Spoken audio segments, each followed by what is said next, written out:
नमस्कार दोस्तों, बहुत बहुत स्वागत आपका मेरे इस चैनल पर। दोस्तों, पॉडकास्ट में मैं लाई हूँ आज एक साहित्यकार को, और ये हैं डॉक्टर विनीता मेहता। ये कविताएं लिखती हैं, बहुत कुछ लिखती हैं और इनकी कुछ पुस्तकें प्रकाशनाधीन हैं। सबसे पहले आज मैं बता दूं आपको, आज का विषय माँ केंद्रित है। तो पहले मैं एक कविता आपको सुनाऊंगी कि जब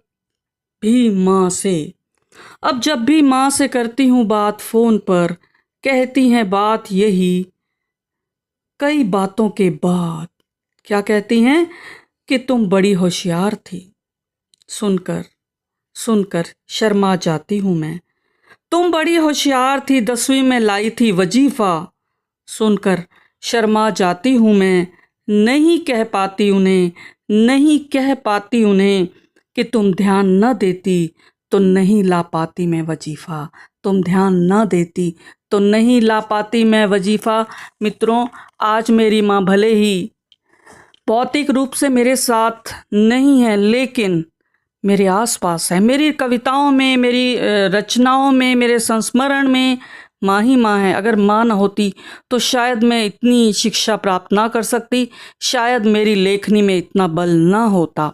और आज मैं माँ पर आधारित कुछ अनुभव जो मिसेस मेहता ये बताएंगी आपको, तो मैं इनसे आज गुजारिश करती हूँ कि ये बताएं कि इनकी माँ इनके लिए क्या हैं। तो आपका स्वागत है विनीता जी, आप प्लीज़ बताएं। धन्यवाद अंजू जी, आपने बहुत ही सुंदर विषय लिया है। मुझे ऐसा लगता है कि शायद ईश्वर हमारे साथ कभी यहाँ संसार में रह नहीं पाता है, तो हमें वो माँ दे देता है। और मैं माँ के बारे में बोलने से पहले दो पंक्तियाँ माँ के बारे में बोलना चाहूँगी। कैसे बांधूं इस शब्द को अनंत विस्तार में, आज क्या समर्पित कर दूं माँ तुझे सम्मान में।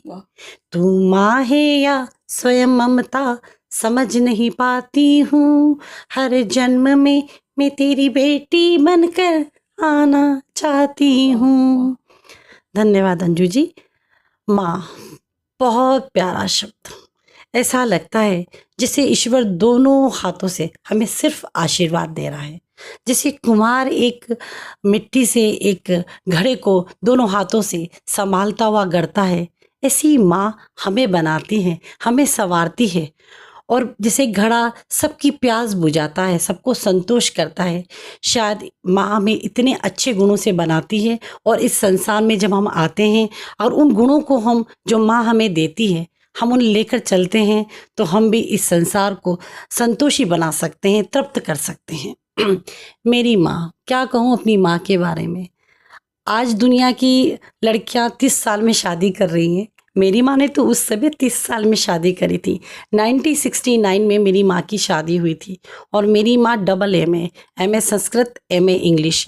उस ज़माने में बीए में 3 लिटरेचर कोई नहीं लेता था, संस्कृत, हिंदी और इंग्लिश। कहते थे बहुत टफ पड़ता है, कोई पढ़ाने वाला नहीं मिलता है। और मेरी माँ ने लिया, और वो सब प्राइवेट उन्होंने घर पे ही करके कॉलेज में वो एडमिशन देना चाहती थी। और जब मेरी माँ शायद 9th-10th में पढ़ती थी, तभी उनकी माताजी की डेथ हो गई थी। वो अपने माँ बाप की, मतलब वो एक ही बेटी रह गई थी, बाकी उनके जो भी भाई बहन थे उनकी डेथ होती गई। लेखन का उनको शौक था, उनकी राइटिंग बहुत सुंदर थी, मोती की तरह उनकी लिखावट थी।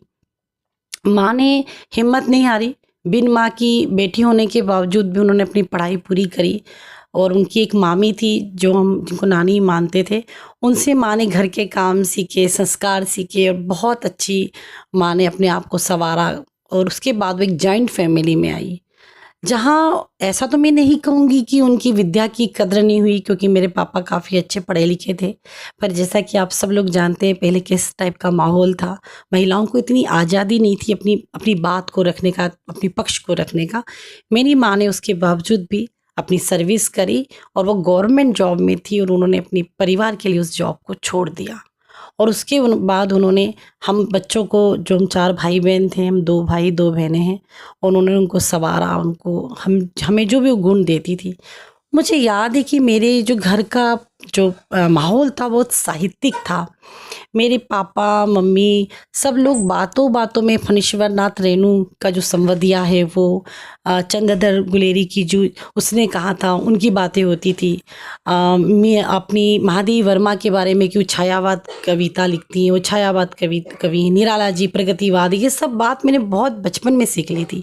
इसलिए जब मैं 11th में जब हिंदी मेरा सब्जेक्ट था तो उस समय मुझे 99 मार्क्स मिले थे हिंदी में 100 में से।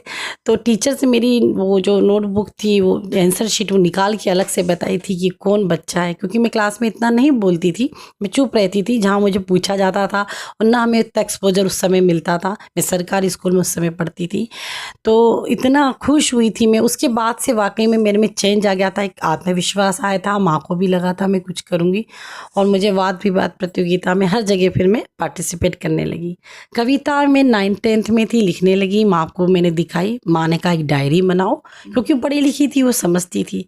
वैसे मैं यहाँ एक बात ज़रूर कहना चाहूँगी कि माँ माँ होती है, चाहे वो अनपढ़ हो या वो पढ़ी लिखी हो। अगर माँ बच्चे को बहुत जल्दी से समझ लेती कि मेरा बच्चा किस फील्ड में जाएगा, क्या करेगा। हाँ, शायद वो उस समय बोल नहीं पाती है पर वो समझ बहुत आसानी से लेती हैं।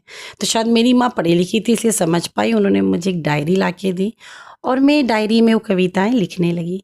धीरे धीरे हमारा जो इंदौर का रेडियो का जो आकाशवाणी था वहाँ मैं प्रोग्राम करने जाने लगी, कार्यक्रम करने जाने लगी। वो जो मुझे पैसे मिलते थे मैं बहुत खुश होती थी। चौथा संसार एक न्यूज़पेपर आता था उस समय और उसके नरेश शर्मा करके एक बहुत बड़े वो संपादक थे। वहाँ मेरी तूफ़ान नाम की कविता छपी थी जो मेरी माँ पापा बहुत खुश हुए थे। वो मेरी पहली कविता थी, उसका मानदेय मुझे 50 रुपये उस समय मिला था। तो वो एक बहुत अच्छा लगा था मुझे सब देख के। मेरी माँ में मैं मानती हूँ अगर 100 गुण हैं तो मुझ में अगर 25 भी आए तो बहुत अच्छी बात है और 25 के वो 5 मैं अपनी बेटी में ज़रूर देना चाहूँगी। जिससे मेरी माँ सिर्फ पढ़ाई लिखाई उसमें नहीं, वो व्यवहार में भी बहुत अच्छी हैं। सिलाई कढ़ाई बुनाई पकवान बनाना, आज मतलब मेरे में जो कुछ बनाने की कला है। वैसे तो मैं बहुत बचपन में कामचोर थी, मुझे कहने में कोई शर्म नहीं है, मैं काम नहीं करती थी, मैं किताबें ज़रूर लेके बैठती थी। पर मेरी माँ कहती थी कोई बात नहीं, तुम किताब साथ लो और किचन में रसोई घर में आओ और मैं कैसे काम करूँ उसको देखो, तो वो देख देख के शायद तुम सीख जाओगी। तो मैंने वही करा, मेरी माँ को मैं देखती रहती थी, किताबें पढ़ती थी। तो वहाँ से मुझे काम का भी बहुत शौक़ आया। शायद वो मेरी माँ का है कि वो उन्होंने जो चीज़ सिखाई हमने उस चीज़ को आत्मसात करा। आज मेरी माँ 84 ईयर्स की है, खुद भी लिखती हैं, काफ़ी अच्छा उनका नाम है और जो लिख रही हैं सनातन धर्म है या उससे है।